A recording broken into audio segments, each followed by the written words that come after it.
Somewhere in a research facility outside Beijing, Chinese engineers just tested a weapon that doesn't fire a single bullet, missile, or projectile of any kind. No barrel, no ammunition, no chase across the sky. Just a beam of microwave energy sweeping across an area, and every small drone caught inside it drops out of the air at once. Not one at a time. All of them. And if this technology matures the way recent demonstrations suggest it might, the small, cheap, mass-produced military drone, the weapon that's reshaped modern battlefields over the last several years, could be facing the first real answer to the problem it created. Military drones feel like one of those things nobody questions anymore.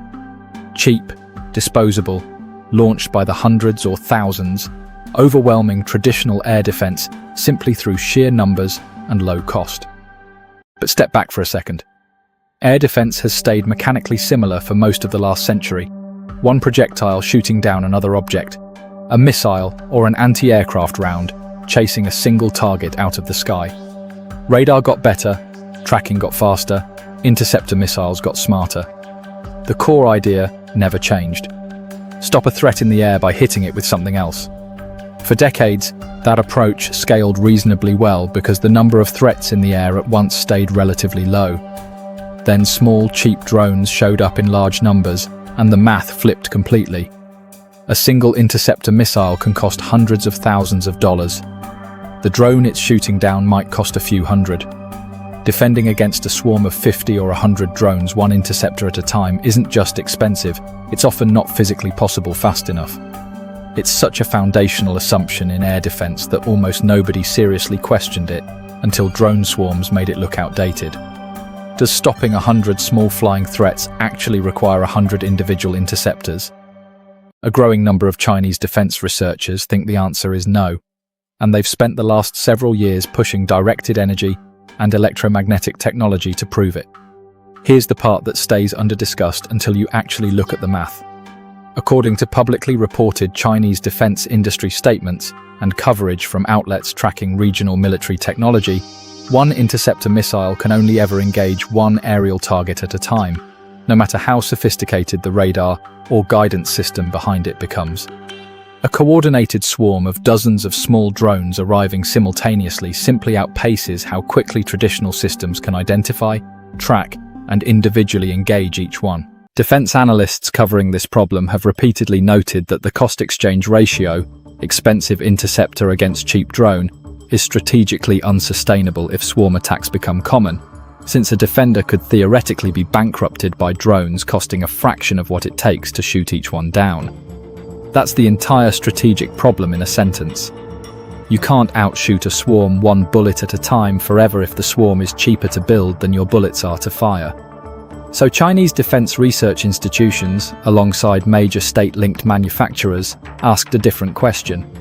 What if, instead of engaging drones individually, a single system could disable many of them simultaneously across an entire area at once? This is where it gets genuinely interesting. Publicly reported Chinese high-power microwave weapon programs, discussed in state media and independent defense publications covering Chinese military technology, describe systems designed to emit a concentrated burst of electromagnetic energy across a wide area, disrupting or damaging the internal electronics of any drone caught within range simultaneously, rather than targeting one at a time. In plain terms, instead of physically colliding with a target the way a missile does, the system floods the area with electromagnetic energy intense enough to interfere with or fry the small onboard circuits every drone depends on to fly. Its flight controller, its communication link, its navigation electronics. Once those circuits fail, the drone simply falls, regardless of how many others are flying alongside it. Think of it like the difference between trying to swat 100 mosquitoes one at a time versus clearing an entire room with a single burst of insecticide. The individual targeting problem disappears because the effect covers the whole space at once. The publicly acknowledged appeal, according to defense analysts covering these programs, is the cost-exchange ratio flipping back in the defender's favor. One activation of a high-power microwave system, however expensive to build and power, can potentially disable an entire drone swarm at a fraction of the cost of firing individual interceptors at each one. Here's where the story stops being just about one weapon system and becomes something bigger. Once you build a system that can disable many aerial threats simultaneously across an area rather than one at a time, you're no longer just building a better interceptor, you're rethinking what air defense against mass-produced threats fundamentally requires. And that opens questions far beyond drones alone. Publicly available Chinese defense industry reporting has described parallel investment in layered counter-drone systems, combining radar detection, electronic jamming of drone communication, and GPS signals, and directed energy as complementary rather than standalone solutions, treating swarm defense as requiring multiple technologies working together rather than one silver bullet. Chinese state defense contractors have also publicly showcased systems combining high-power microwave capability with more conventional kinetic defenses, suggesting a layered approach where cheap, disposable threats close enough together get handled by area effect systems, while more sophisticated individual threats still warrant traditional precision interceptors. What started as one research question, can you disable a swarm without engaging it one target at a time, has turned into a broader push across Chinese defense research and manufacturing, several programs running in parallel, converging on the same underlying strategic problem drone swarms created. Quick question while we're on this. Do you think directed energy and electromagnetic weapons will actually become a reliable answer to drone swarms? Or is this still more demonstration than proven battlefield capability? Drop your honest thoughts in the comments. And if this kind of deep dive into how emerging technology quietly reshapes bigger strategic questions is your thing, consider subscribing. There's more of this coming. None of this means military drones are becoming obsolete anytime soon, and it's worth being upfront about why. Publicly reported test results for high-power microwave and directed energy counter-drone systems remain limited, generally involving smaller-scale or controlled demonstrations rather than proven battlefield performance against large, coordinated real-world swarm attacks under combat conditions. Independent defense analysts covering these programs have repeatedly flagged power generation, range limitations, and effectiveness against hardened or shielded drone electronics as ongoing technical hurdles rather than solved problems.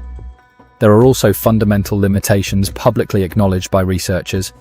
Weather and atmospheric conditions can degrade electromagnetic weapon effectiveness over distance, and adversaries actively develop shielding and hardened electronics specifically designed to resist this kind of disruption, meaning any advantage could narrow as drone manufacturers adapt.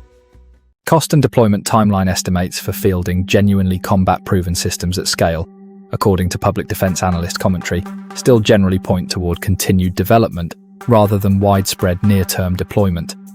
And it's worth saying plainly, this is a genuinely active and evolving area within defense research globally, not just in China.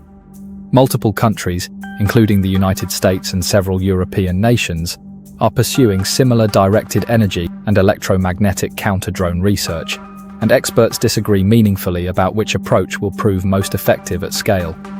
No military has declared the drone swarm threat solved. It's an active technological race, not a finished answer, at least for now. Step back, and this isn't really a story about one weapon or one countermeasure.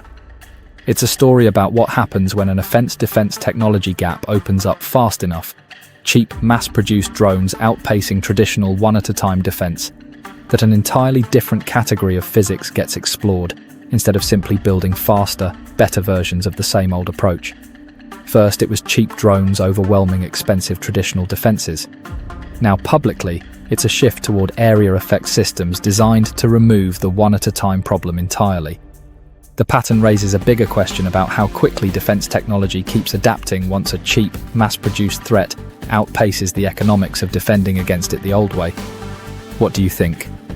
Is directed energy and electromagnetic defense actually the future answer to drone swarms, or will something else entirely end up solving that problem first? Let me know in the comments, and subscribe if you want to keep following how emerging technology reshapes questions this big.